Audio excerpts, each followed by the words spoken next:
Hi, hello, வணக்கம். இது உங்களுக்கு கிராண்ட்மாஸ் கிச்சன். நான் பார்க்க போகிறது என்னன்னு பார்த்தீங்கன்னா ஆ மீல் மேக்கர். மீல் மேக்கர் வீட்ல எதுவும் காய் எதுவும் இல்ல அப்புட்னா ஒண்ணும் கவலைப்பட வேணாம். அது பார்த்தீங்கன்னா மீல் மேக்கர்ல ஒரு சின்ன பொரியல் பண்ணிறலாம்.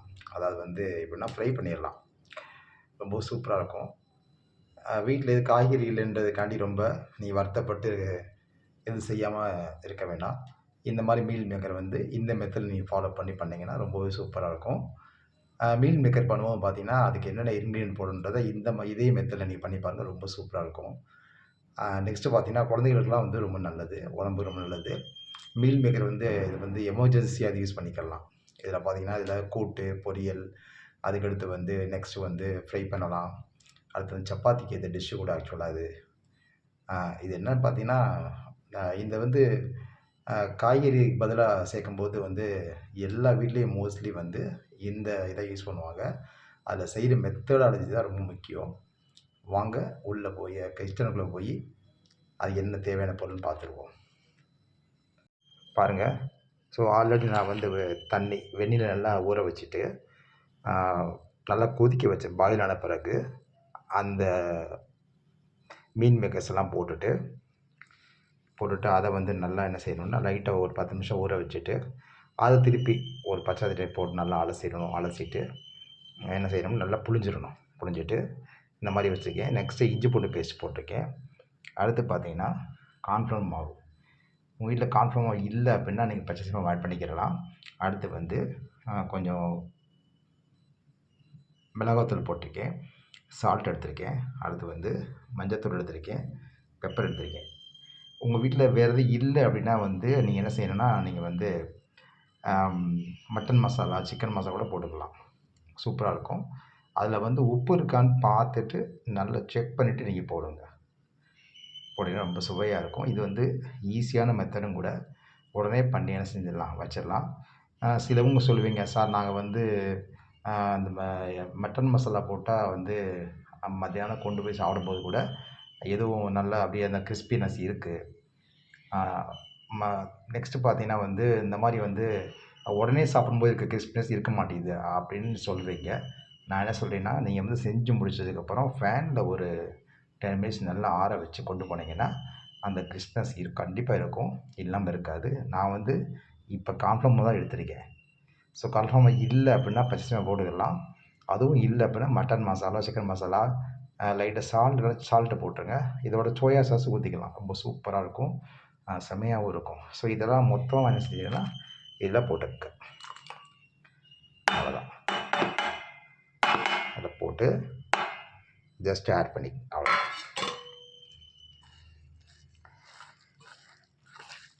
ஆட் பண்ணும்போது நல்லா உங்களுக்கு ஒரு நல்ல ஒரு மசாலா நல்லா பிளெண்ட் ஆயிரும். ரொம்ப சூப்பரா இருக்கும். பாருங்க சட்டி காயுது ஆக்சுவலா. சிம்ல வச்சிருக்கேன். சட்டி காயுது. இது மேற்கொண்டு தண்ணிலாம் ஊத்தாதீங்க. தண்ணிலாம் இருக்கும். தண்ணி ஊத்தக்கூடாது.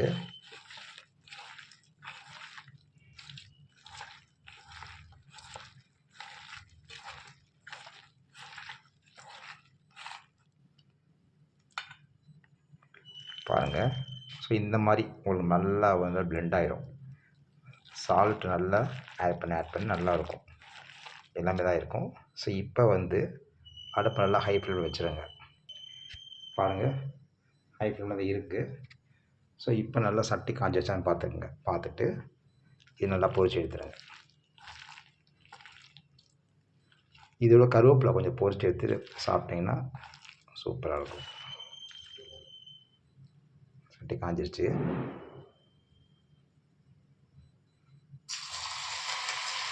பாருங்க.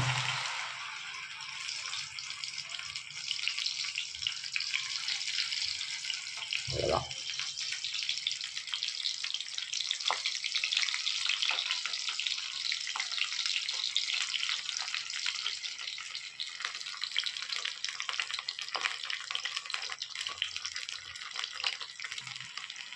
பாருங்க சூப்பராக வந்துருச்சு. நல்லா வெந்த பிறகு அப்புறம் கரண்டி விட்டு கிண்டுங்க.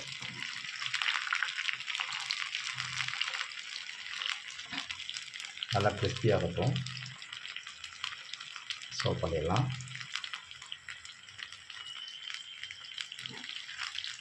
இது வரைக்கும் எங்கள் வீடியோ ஸ்கிப் பண்ணி பார்த்தவங்க இதுலேயே ஸ்கிப் பண்ணாதீங்க. ஸோ வீடியோ இடையில் வந்து நிறைய டிப்ஸு, கிச்சன் டிப்ஸ் சொல்லுவேன். அந்த டிப்ஸை வந்து நீங்கள் ஃபாலோ பண்ணிக்கோங்க. ரொம்பவும் உங்களுக்கு உபயோகமானது ஒரு இதாக இருக்கும். அந்த டிப்ஸை வந்து ஃபாலோ பண்ணிக்கோங்க. நீங்கள் நெக்ஸ்ட்டு பார்த்தீங்கன்னா, அந்த புளியோதரைக்கு வந்து பொடி செய்யும்போது, அந்த புளியோதரை பொடி நீங்களே வீட்டில் பண்ணிடலாம்.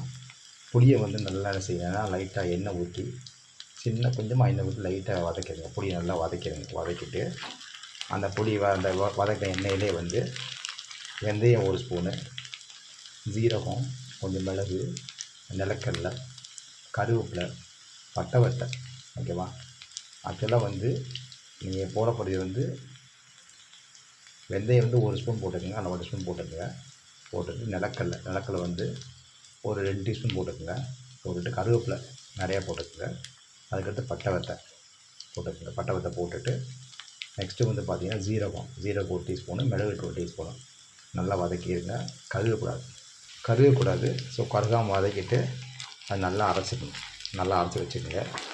அந்த புளி வந்து நல்லா வந்து வெந்த பிறகு பார்த்திங்கன்னா வந்து நல்லா வெந்துடும். ஸோ இதோட பார்த்திங்கன்னா அரைக்கும்போது பெருங்காயத்தை வதக்கக்கூடாது. அந்த இதெல்லாம் வந்து மொத்தமாக வந்து நீங்கள் அரைச்சிட்டு என்ன செஞ்சிடலாம், அந்த பொடி மாதிரி வந்துடும். அதை வெயிலில் கொஞ்சம் காய வச்சுட்டு எடுத்து 1 மந்த் வரைக்கும் யூஸ் பண்ணலாம். சூப்பராக இருக்கும். நல்லெண்ணெய் காய வச்சு நீங்கள் கொஞ்சம் கடுகு போட்டு இந்த பொடியும் வந்து போட்டு என்ன செய்யணும், பொடி என்ன இருக்குது அதெல்லாம் அப்படியே போட்டு என்ன செய்யணும்னா சாதத்தில் போட்டு விசரி சாப்பிட்டிங்கன்னா அருமையான புளியோதரை ரெடி. ரொம்ப சுவையாக இருக்கும். ஸோ இந்த மாதிரி பண்ணி பாருங்கள். சூப்பராக இருக்கும். இதில் பாருங்கள் நல்லா வெந்துடுச்சு. சூப்பர் ஆகிடுச்சா? இது ஸ்நாக்ஸாகவும் செஞ்சு சாப்பிட்லாம். செமையாக இருக்கும்.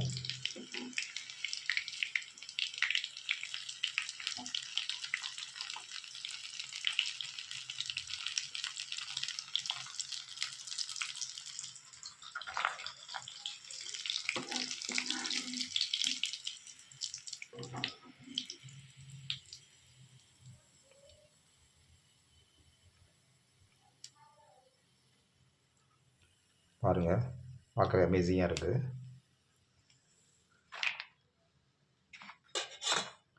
நெக்ஸ்ட்டு போட்டுருவோம்.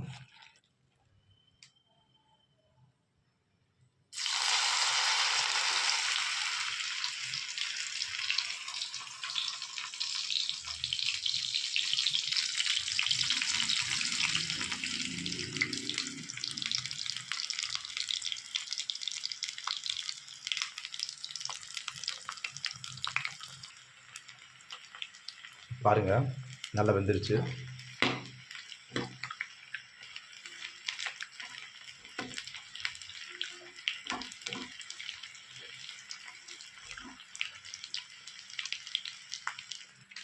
பாருங்கள், இப்போ தான் பண்ணது, அதில் விட காலி ஆகிடுச்சு. ரொம்ப சுவையாக இருக்கும். உங்கள் வீட்டை மறக்காமல் குழந்தைகளுக்கு ட்ரை பண்ணி கொடுங்க. சிறியவர் முதல் பெரியவர் வரை அனைவரும் விரும்பக்கூடிய ஒன்று. இது வந்து ஈவினிங் ஸ்நாக்ஸாகவும் சாப்பிட்லாம். சூப்பராக இருக்கும். இதோட ஒரு முட்டை ஆட் பண்ணி சாப்பிட்டோம்னா ரொம்ப சூப்பராக இருக்கும். வீட்டில் மறக்காமல் ட்ரை பண்ணுங்கள். இது வரைக்கும் எங்கள் சேனலுக்கு சப்ஸ்கிரைப் பண்ணாதவங்க மறக்காமல் சப்ஸ்கிரைப் பண்ணுங்கள், ஷேர் பண்ணுங்கள், கமெண்ட் பண்ணுங்கள். உங்கள் கமெண்ட்டு தான் என் வளர்ச்சிக்கு உதவும். கமெண்ட் மறந்துடாதீங்க. நெக்ஸ்ட்டு பார்த்தீங்கன்னா அடுத்த வீடியோவை தொடர்ச்சியாக பாருங்கள். அதில் பார்க்கவே நிறைய டிப்ஸ் சொல்லுவேன். உங்களுக்கு ரொம்ப யூஸ்ஃபுல்லாக இருக்கும். மீண்டும் அடுத்த வீடியோவில் சந்திப்போம். அதுவரை உங்களது விடைபெறுவது உங்கள் கிராண்ட்மாஸ் கிச்சன் டேனியல். இதில் பாருங்கள், சூப்பராக இது பார்க்கும்போதே செம்மையாக இருக்காங்க பாருங்கள்.